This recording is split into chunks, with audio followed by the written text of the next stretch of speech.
Attractor is what if the Younglings killed Anakin? Full fans fiction by Star Wars theory in animation form. Let's watch it. Little Ben Solo looked up at Luke in the late hours of the temple, the fire flickering as the warm glow bounced off their dimly lit faces. But, Master, why did Anakin kill them? If only he hadn't, he never would have fully turned. Luke could see his nephew was distraught at the idea. He idolizes Anakin his entire life, but now that he knew of Anakin's dark deeds at the temple, his face looked puzzled and confused. Why did he do it? What if I was at the temple? Would he have killed me? Was he more powerful than I was? Luke chuckled. He was more powerful than all of us, until the guy you're named after got the high ground. Ben looked up. His mouth quivered. So, if he didn't kill them, then he never would have fully turned to the dark side? Meaning he never would have gone to the fire planet and then lost to the high ground? Yeah, I guess. Well, it's time for bed. Little Padawans need their sleep, Ben. Master Luke, what's inside the locked room? Not this question again, Ben. It's a teleportation device. It transfers your consciousness into any moment and realm, while your physical body stays here. You can move through the galaxy obtaining knowledge through the echoes in the Force of many different time periods. But you're not allowed to enter it. It's locked with a secret passcode that only I know about. One day, when you're old enough and have passed the trials, I'll show you the ways of the Force. Ben's eyes lit up as he swiftly got up, turned on his heel, and walked away. Good night, Uncle Luke. Luke smirked, remembering what it was like to be a child. Oh! Yeah, glad that happened. Ben found his steps moving through the halls faster and faster, checking behind himself to see if Luke was still watching. The coast was clear. He headed for his quarters to grab a small pouch and quickly put it in his pocket, shutting the door loudly, faking it so as to go to the forbidden doors downstairs. The entire temple was asleep. Nothing but the sound of flames emanated from the stone walls. He arrived. The door was enormous, 10 times the size he was. Luckily, his father was tall, and so was he for his age. Reaching the touchscreen to enter the code, Ben stopped to think, scratching his head. He had tried this door maybe 1,000 times and never got the code right. He had tried everything, except for, of course, Younglings 66. He punched it in and waited. If he got it wrong, the alarm would sound again. His uncle would surely be displeased. So would the rest of the temple for sounding it so late. The green light illuminated beneath Ben's chin. This is very good animation. Granted. He moved quietly through the door, coming to what looked like a Bacta tank. As he opened it and stepped inside, he put the date to the night of the raid on the Jedi Temple. He couldn't believe he was about to go back to the night where everything changed. Immediately, he felt his spirit leave the physical realm, and all he— I have to pause right here. Oh, wow. Disney need to, they don't even need to hire him. This is literally our, you know how Marvel have the What If series for Marvel? Yeah. This is our Star Wars What If series. We don't need it on Disney Plus. Theory gives us it for free on YouTube. Bro, we got theories. Literally these What Ifs. He has so many old ones that he's animating, and I think it's dope. Like, Theory, man, what you do for the fans, yes, bro. He could see why I can see why you're the biggest Star Wars YouTuber, man. You love the fans and you do everything for the community, man. You spent like what, $500,000 on a Star Wars fan film that you couldn't make $1 back on. That shows dedication to the fan base right there, dude. Were stars traveling past him faster than he had ever seen before. As if his entire face were melting into the Force itself, it surely was not a pleasant feeling. Imagine. His stomach churned and he found himself closing his eyes, thinking this is all just in his head and that his body was still back at the temple. But it all felt so real. He was here. Ben was in a spacious round room with chairs and windows surrounding him.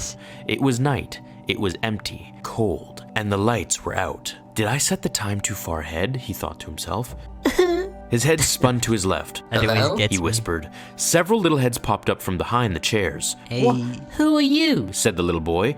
It was Soars Bandim, the little youngling and his friends. I'm Ben Solo. I'm here to stop this from ever happening. The children looked confused. Listen, we don't have much time. In a few moments, a god will walk through those doors, and he's going to kill you. We have to stop him from doing this. It will ruin his destiny, and I will never be able to meet him if he dies on Endor. That looks so real. Stupid uncle. Like, the younglings were perplexed. They had no clue who this future boy was, or why he was glowing blue and see-through. Listen, Ben said. He's extremely powerful, but if you can distract him, then maybe, just maybe, you can get away, and then he'll never fully turn to the dark side. Look, you. hide behind the door, and I want you to take this pouch when he arrives. Throw the contents inside at him. He'll hate it and be distracted. Then all of you, run for your lives. Kylo knew the clones would kill them. He did not care. He came here for one thing and one thing only. Continuing his sentence, leave the rest to me.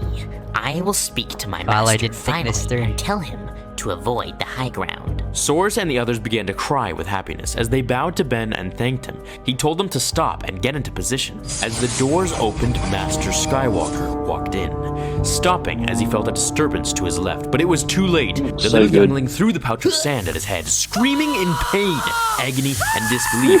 Anakin crumpled to the ground like a leaf, removing his robes and trying to get the sand out as if he were on fire, looking at the little youngling and screaming. Ben whispered, now's your chance, run, go! But that didn't happen. Soros walked up to him, looking down at him as he tried to get sand out of his flowing, feathered hair. Master Annie, roses are red, violets are blue. I'm Soros Bandine, and this is what I'm going to do to you. Ben shrieked, no, what are you doing, you stupid child?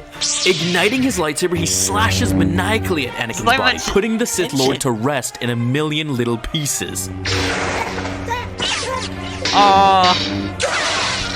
He has changed time and destiny as we know it. He could feel himself begin to truly disappear. As he looked at his hands, he was vanishing by the second. The timeline had changed.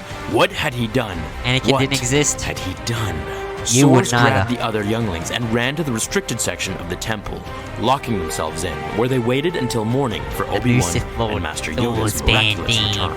Master Kenobi! Master Yoda! The two Jedi Masters looked up in tears at the younglings approaching them. Oh, thank the Force, said Obi-Wan. As they told him what had happened, Yoda began to meditate on his thoughts and the new information. Telling Obi-Wan that they must confront the Emperor, together, the two Jedi Masters leave to the Chancellor's office. Master Yoda, Master Kenobi, he says in surprise. Last you have, said Yoda. Your apprentice, dead he is by my Padawan. A child, lost to the sand, he did. Palpatine looked in shock, then away. Anakin, you had one job. Really? Sand.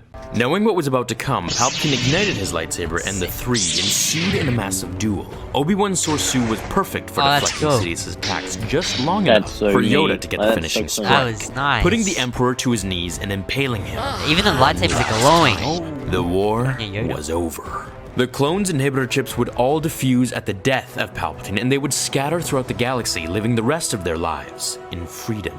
Obi-Wan would help Padme mourn Anakin's loss and move their things to Naboo. When they'd hug goodbye under the starlit sky, Padme thanked him again, and walked back inside as Obi-Wan strolled to his ship parked outside her castle. When he heard the door creak open, turning around, he saw Padme with her hand on one side of the door, leaning out, telling him, Obi-Wan, would you like to come in for some milk? What just happened? Luke and Leia were raised by Obi-Wan, enlisting them into the temple at infancy with Yoda and his new Jedi Council, comprised of Soros Bandim and his crew. The Jedi would instill peace and justice in the galaxy. Until a scruffy nerf herder came across a beautiful Jedi princess on Naboo and had a little boy named Ben. Okay. No. Who wanted nothing more than to meet his grandfather. Maybe someday he'd figure out. It's gonna happen again. Oh, dude, that's great. It just creates a paradox, and it just keeps repeating itself. Oh, that's a great theory.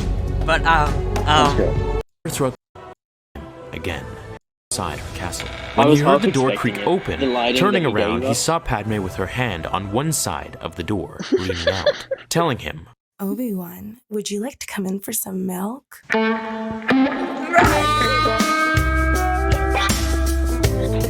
Luke and Leia were raised by Obi-Wan. Yeah, no, that's great. That's great. 10 out of 10, man. Do more of these animations. These are great, man. These are great.